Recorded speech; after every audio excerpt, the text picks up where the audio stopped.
Hello दोस्तों। Detective fast मतलब Poland की बहुत ही भयंकर ठंड, सब बर्फीले पहाड़ों के बीच, मतलब एक सस्पेंस थ्रिलर अगर कहानी आप ढूंढ रहे हो जहाँ तक एंड तक नहीं पता चलता है कि क्या हो रहा है और कौन है ये, किसके साथ क्या हो रहा है। तो ये एक नया नवेला नेटफ्लिक्स पे वेब सीरीज रिलीज हुआ है जिसका नाम है डिटेक्टिव फॉस्ट। तो ये है हमारे हीरो जिनका नाम है विक्टर फॉस्ट। हाँ, जैसा नाम वैसा काम भाई, ये है डिटेक्टिव, बहुत ही ज़्यादा बेहतरीन डिटेक्टिव होते हैं। तो इनकी मतलब यार दो तीन हीरोइंस हम आगे आगे पता चली जाएंगे। तो सबसे पहले उनका जो बॉस होता है ना एडमंड भाई, उनकी एक बेटी होती है अगाथा, तो उनके साथ उनका अफेयर चल रहा है। एडमंड को पता है कि साथ में मतलब फॉस्ट का अफेयर चल रहा है, लेकिन अब बेटी बड़ी होगी, क्या ही कर सकते हैं। तो एडमंड थोड़ा सा नाराज होता है, लेकिन भाई डिटेक्टिव फॉस्ट बहुत ही बेहतरीन डिटेक्टिव होता है, तो उसको छोड़ के जाए तो जाए कहाँ।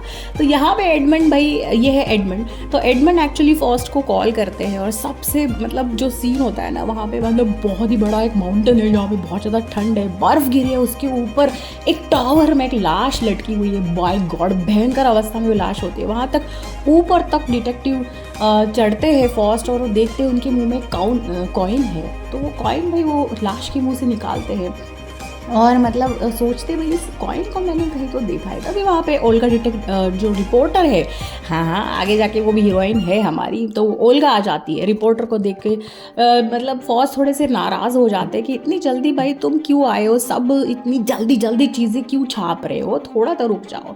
तो उन दोनों के बीच में थोड़ी सी कहासुनी हो जाती है भाई। ऐसा करते करते रात हो जाती है और फॉस्ट घर पे आ जाते हैं। अगाथा जो एडमंड की बेटी है ना, उनकी बॉस की बेटी, उनको कॉल करती रहती, लेकिन भाई फॉस्ट उसको इग्नोर करके सो जाते हैं बहुत सारी पिल्स खा के। उनको कुछ तो शायद बीमारी है जिस वजह से वो इतनी सारी पिल्स खाते हैं। दूसरे दिन सुबह वो जब ऑफिस आते हैं तो वो पूरी तहकीकात करने लगते हैं कि लाश किसकी है।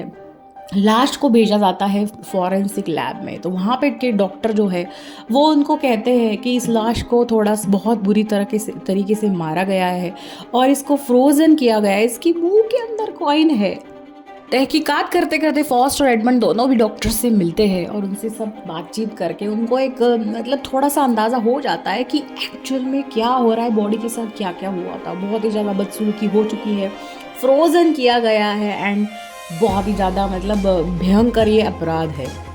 स्टोरी को आगे बढ़ने के बाद भाई एडमंड ऑफिस में आ जाते हैं। तो एडमंड का जो बॉस है ना भाई, मतलब बॉस का बॉस, फर्स्ट के बॉस का बॉस भाई, वो थोड़ा सा फर्स्ट पे नाराज़ होता है। उसको लगता है कि फर्स्ट जो भी चीज़ें कर रहा है या जो भी इसकी पर्सनल लाइफ चल रही है उस वजह से वो शायद ये काम अच्छी तरह से नहीं कर पाएगा। तो वो इसलिए एडमंड को बोलता है कि भाई तू फर्स्ट को इस केस से हटा दे। एडमंड थोड़ा सा नाराज़ होता है। एडमंड को पता रहता है कि मतलब इससे बेहतरीन डिटेक्टिव उनके डिपार्टमेंट तो प्रेजेंट है नहीं, तो अगर ये केस कोई सॉल्व कर सकता है तो ये फॉरेस्ट ही एक बंदा है जो ये केस सॉल्व कर सकता है।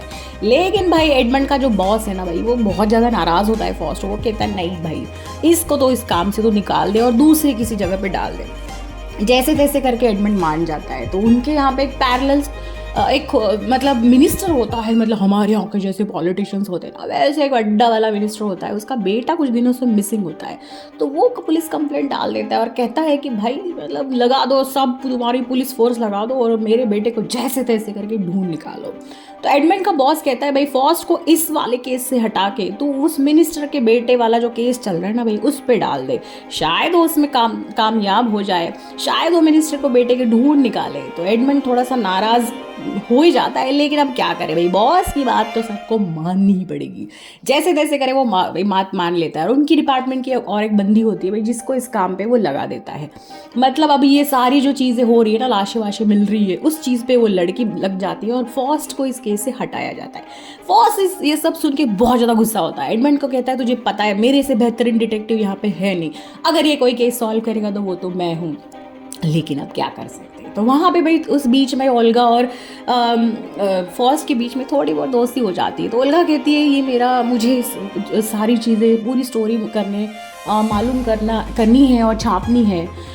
तब भाई वो दोनों मिल जाते हैं और वो कहते हैं कि चलो, वो बोलता है कि चल अब तो मैं इस केस पे हूँ नहीं ऑफिशियली, फिर भी मुझे इस केस में पूरी तहकीकात करनी ही है, बस ये एक मेरा एम बचा है। तो वहाँ से वो उसके खबरी के पास ले आ जाता है। खबरी के पास आने के बाद वो उसको कॉइन दिखाता है। वो कहता है भाई ये कॉइन कहाँ से है। तो वो कहता है कि ये खबरी जो है ना भाई, वो कहता है ये कॉइन बहुत सालों पुराना है, नीलामी में किसी ने बेच दिया था। अब वो ढूंढने लगते हैं कि किसने बेचा है। तो अभी उसी दरमियान भाई और एक लाश मिल जाती है। तो यहाँ पे है एडमंड और उनकी जो नई बंदी है ना भाई हैंसन। तो ये दोनों यहाँ पे तहकीकात करने उस लाश के पास आ जाते हैं। तभी फर्स्ट जो है ना, जो पहला वाला जो लाश हमें मिली थी ना भाई, उसके घर पे दूसरी वाली जो लाश मिली थी ना, उसके घर पे आते हैं। उसके घर पे आने के बाद उनको एक फ़ोटो मिलती है जहाँ पे उस बंदी के ग्रैंडफादर रहते हैं। तो वो फोटो से उसको कुछ चीज़ें याद आती है। तब ओल्गा उसे कहती है कि इस फोटो को मैंने कहीं देखा है। और उनको तहकीकात करते करते पता चलता है कि हिस्टोरियन एक बहुत बड़ा वहाँ पे हिस्टोरिकल एक बहुत बड़ी बिल्डिंग है जहाँ पे बहुत सारी हिस्ट्री की चीज़ें हैं, कॉइन्स हैं, बहुत सारी चीज़ें। वहाँ पे वो दोनों जाते हैं। वहाँ पे दोनों जाने के बाद उन दोनों पे अटैक हो जाता है। वो भाई मतलब एक तो फर्स्ट है अनऑफिशियल, फिलहाल तो वही केस पे है नहीं, लेकिन उनका एक एम बन जाता है भाई ढूंढ निकालना है किसने ये सब कर रहा है। और उल्गा उनको ज्वाइन हो जाती है, उन दोनों की एक टीम बन जाती है। तो वो दोनों मिलके उस जगह पे आते हैं, तब उनकी अटैक हो जाता है, उनको बांध देते हैं जैसे तैसे करके। फर्स्ट अपना पूरा दिमाग लगा के वो दोनों वहाँ पे जैसे तैसे करके भाग निकलते हैं। उसी सेम जगह पे उनको एक फोटोग्राफ मिलती है जहाँ पे पीछे भाई कुछ लोग मतलब टंगे हुए हैं, उनकी बॉडीज टंगी हुई है ऑन द पेड़, एंड सामने भाई कुछ बंदे फोटो खींच रहे हैं। ऐसा कौन करता है? कितना भयंकर है ये, मतलब नी पीछे लाशें हैं और सामने उस लाशों को सेल्फी टाइप भाई फोटो खींची जा रही है। तो यहाँ पे भाई जो हैंसन है ना भाई, उनका एक पति है जिनका नाम है जॉर्ज। तो उनके घर में थोड़ा बहुत मतलब वही यार पति पत्नी और हम दो हमारे दो टाइप्स वो रहते हैं। तो उनके बीच में एक दिन थोड़ी सी कहासुनी हो जाती है। हैंसन भी पूरी अपनी जी जान लगा के इस केस पे जुट जाती है। उसको लगता है भाई ये मतलब शायद सीरियल किलर लग रहा है। उसी दरमियान उनको एक थर्ड लाश मिलती है और वो भी बाय गॉड भयंकर अवस्था में रहती है, फ्रोजन लाश रहती है। वैसे भी वहाँ पे बहुत ठंड रहती है, लेकिन उसका सर कटा हुआ रहता है, उसके पूरे बॉडी पे टैटूज रहते हैं और वहाँ पे भी उनको एक कॉइन मिलता है। तो अब उनको कुल मिला के 3 लाशें मिल जाती है, एक बंदा, 2 बंदे और एक बंदी की। तो भाई यहाँ पे भी फिर से भी फर्स्ट आ ही जाते हैं। एडमंड फिर से नाराज होते हैं कि तू भाई इस केस पे है नहीं तो तू आ क्यों रहा है। लेकिन वो कहता है नहीं, मुझे तो अब मालूम करना ही है, शायद ये किसी सीरियल किलर का काम है। उसी दरमियान उसको एक लीड मिलती है कि ये जो कॉइन्स वगैरह है ना भाई, वो शायद स्लोवाकिया जो थोड़ा सा जिस जगह पे ये सारी चीज़ें हो रही है ना, ये कांड जहाँ पे हो रहा है ना, उससे दूर एक जगह है, वहाँ पे कुछ चल रहा है, दाल में कुछ काला है। उसी दरमियान भाई जो फॉरेंसिक डिपार्टमेंट का बंदा है ना, जो थर्ड वाली लाश देखता है, तो उसको पता चल जाता है कि ये उसी एक बंदे की लाश है जिसके साथ उसकी फ्रेंडशिप है, लेकिन वो किसी को बताता नहीं है। यहाँ पे भाई अपना जो फॉरेस्ट है ना, वो डिसाइड कर लेता है कि स्लोवाकिया जाऊँगा, नेक्स्ट लीड ढूंढ के लेके आऊँगा उसको। उस लाश पे ढूंढते ढूंढते वो टैटूज भी दिखते हैं वो, लेकिन भाई उस लाश का हेड नहीं होता, तो किसी को एक्चुअल में पता नहीं चलता है कि ये लाश है तो है किसकी है। लेकिन वो फॉरेंसिक वाला जो बंदा है जिसका वो फ्रेंड है, उसको पता होता है कि ये वो वही वाला बंदा है। लेकिन ये बात वो सबसे छुपाता है क्योंकि उसको लगता है कि ये कुछ मतलब वो अच्छा वाला बंदा है नहीं, तो अगर सबको पता चल जाएगा कि मैं इसके साथ हूँ तो मेरी पूरी बदनामी हो जाएगी, इसलिए वो बात छुपा के रखता है। यहाँ पे भाई फॉरेस्ट को बंदर वाली चीज़ें तो पता होनी चाहिए ना, हैंसन को सारी ऑफिशियल डॉक्यूमेंट्स पता होती है। तो वो एक दिन जैसे तैसे करके पुलिस स्टेशन आ जाता है। यहाँ पे ओल्गा भी इन पैरेलल पूरी डिटेक्टिव गिरी कर रही है, उसको भी एक अच्छी खासी स्टोरी चाहिए रहती है, तो वो भी फुल ऑन डिटेक्टिव उस फोटोग्राफ को मतलब पूरा स्टडी करती है। तब उसको एक मतलब उसी सेम सिटी में एक बहुत बूढ़े अंकल रहते हैं, तो उसको लगता है शायद ये अंकल मेरी हेल्प कर दे। तो वो उसे मिलने जाती है और उनसे बहुत सारे सवाल जवाब पूछती है। वो पूछती है क्या तुमने ये फोटोग्राफ कभी देखी है? तो वो कहता है उसमें जो भी बंदे हैं ना भाई, वो बहुत मतलब अच्छे वाले बंदे हैं नहीं। यहाँ पे फर्स्ट भाई फिर आ जाता है स्लोवाकिया में। तो वहाँ स्लोवाकिया में तो वहाँ पे वो उनकी एक फ्रेंड होती है। तो ये है थर्ड वाली फ्रेंड जिनका नाम है फ्रेना। वो फ्रेना को बोलते हैं कि मुझे ये एक लीड मिली है और एक दूर पहाड़ी पे एक बहुत दूर जो एक घर है ना भाई, उस घर में कुछ कांड मचा है और उस कांड से, इस फोटोग्राफ से और ये जो भी सब ये हो रहा है ना, उससे कुछ कनेक्शन है। क्या तुम मेरी हेल्प कर पाओगी? तो फ्राना कहती है हाँ, वो दूर वाला घर मुझे पता है, बहुत ही डेंजरस घर है, अगर हम वहाँ पे जाएंगे तो वहाँ से हम कभी वापस नहीं आ पाएंगे। फ्राना ये सब बातें बोलने के बाद फिर भी फॉस्ट कहता है नहीं, अब मेरा तो भाई लाइफ का एक ही एम है और वो ये है कि मेरे मतलब ये जो कॉइन्स है ना भाई, उससे मुझे कुछ मेमोरीज आ रही है। बीच बीच में भाई उनको कुछ मेमोरी अटैक्स आने लगते हैं, वहाँ पे कॉइन से रिलेटेड उनको कुछ दिखने लगता है। तो कहानी कुछ फ्लैशबैक में जाती रहती है बिट्स एंड पीसेस में। तो कहानी कुछ ऐसी होती है कि उनको बचपन में उनका एक सिबलिंग उनको याद आता है, जो एक मतलब अनाथालय में दोनों बड़े पले बड़े होते हैं, लेकिन वो इनको एग्जैक्टली याद नहीं रहता कि क्या ये स्टोरी चल रही है। जैसे तैसे करके फ्राना और फॉस्टो दूर वाले घर में जाते हैं। वहाँ पे एक बंदा आता है भाई, ये है वो एक बंदा जिसके मतलब पूरा मोगैम्बर टाइप भी दिखता है। तो इसका नाम होता है लियोन। मतलब ये है डॉन, ये है डॉन। जैसे वो बहुत दूर की जो पहाड़ी है जिसमें एक ही घर है, बहुत ही आलीशान वो घर रहता है, लेकिन किसी को कानो कान खबर नहीं रहती कि यहाँ पे क्या चल रहा है। तो ये लियोन नाम का जो बंदा है ना भाई, ये उस घर का पूरा डॉन होता है और वहाँ पे बहुत ही ज़्यादा कांड रचते रहते हैं। तो वहाँ पे जैसे तैसे करके फ्राना और फॉस्ट घुस जाते हैं, लेकिन भाई ये मतलब ऐਵੇਂ किसी के घर पे थोड़ी ना घुस सकते। और लियोन डॉन को पता ना चले, वो घुस गए अंदर भाई, उसको पता चल जाता है और वो उनके पीछे लग जाता है। उनके पीछे लगने के बाद भाई फ्राना वहाँ पे मतलब अनफॉर्चुनेटली वो वहाँ पे मर जाते हैं और फॉस्ट जो है ना जैसे तैसे करके वहाँ से भाग निकलते हैं। यहाँ पे एडमंड और हैंसन जो है ना, जो एक्चुअल डिटेक्टिव काम कर रही है, वो दोनों तहकीकात जारी रखते हैं। ओल्गा भी अपनी खुद की पर्सनल स्टोरी ढूंढते ढूंढते भाई वो फोटोग्राफ ढूंढती है और उसको पता चलता है कि वो फॉरेंसिक में जो बंदा था ना भाई, उसको कुछ तो पता है कि वो थर्ड वाली जो बॉडी है वो किसकी है। वो उसे मिलने जाती है, तब वो उसे कहता है कि हाँ मुझे पता है, वो बॉडी और कोई नहीं तो जो मिनिस्टर का बेटा लापता हुआ है ना भाई, उसकी वो बॉडी है, ये मुझे पता है। यहाँ पे हैंसन जो जॉर्ड है ना भाई, वो उसकी पत्नी को कहता है कि मैं थोड़े दिन गाँव जा रहा हूँ। तो फॉरेस्ट वहाँ पे उस काली हवेली से जैसे तैसे बच के वापस आता है और ओल्गा से मिलता है। वो कहते हैं कि भाई हमें एक जगह पे जाना पड़ेगा जहाँ पे एक बंदा है, वो एक हिस्टोरिकल म्यूजियम चला रहा है। तो म्यूजियम जाने के बाद उनको पता चलता है कि यहाँ पे बहुत सारे कैदियों को डाला गया था और कैदियों ने बहुत सारी मैसेजेस ऐसे ब्रिक्स पे लिखी गई थी। तो वो कुछ मैसेजेस पढ़ के उनको और एक क्लू मिलता है। उस क्लू को ढूंढने के बाद वो ना भाई एक मतलब वैसे तो वो फेमस रहती है एक बंदी, बहुत बूढ़ी औरत रहती है, तो उनके घर वो चले जाते हैं। वहाँ पे जाने के बाद भाई थोड़ा सा डिटेक्टिव फॉस्ट को थोड़ी थोड़ी बचपन की चीज़ें फिर से याद आने लगती है एंड तब उनको वहाँ पे जाके पता चलता है कि यहाँ पे ही वो फॉस्टर केयर में जब बचपन में रहे थे उनके सिबलिंग के साथ, तो यही वो जगह है, जो बूढ़ी औरत है वो उसी ने उनको संभाला है। और भाई फिर से वहाँ पे ओल्गा और फॉस्ट पे अटैक हो जाता है। जैसे तैसे करके फिर से फॉस्ट और ओल्गा वहाँ से भाग निकलते हैं। भागने के बाद भाई ये सब चीज़ें एडमंड को पता चलती है कि फॉस्ट पे अटैक हुआ है, ओल्गा पे अटैक हुआ है। तो एडमंड भाई फॉस्ट को कहता है मैंने तुझे इस केस से हटाया था, तो फिर से ये क्यों कर रहा है? हैंसन यहाँ पे कर रही है तो तू क्यों बीच में टांग अड़ा रहा है? वो कहता है नहीं, मुझे तो भाई इस केस सॉल्व करना ही है।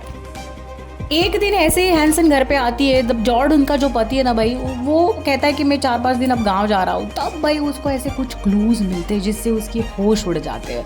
उस क्लूज में भाई उसको समझ में आता है कि मेरा जो पति है ना जॉर्ड, वो कुछ बहुत अच्छा बंदा है नहीं, जैसे वो दिखा रहा है वैसा वो बंदा है नहीं।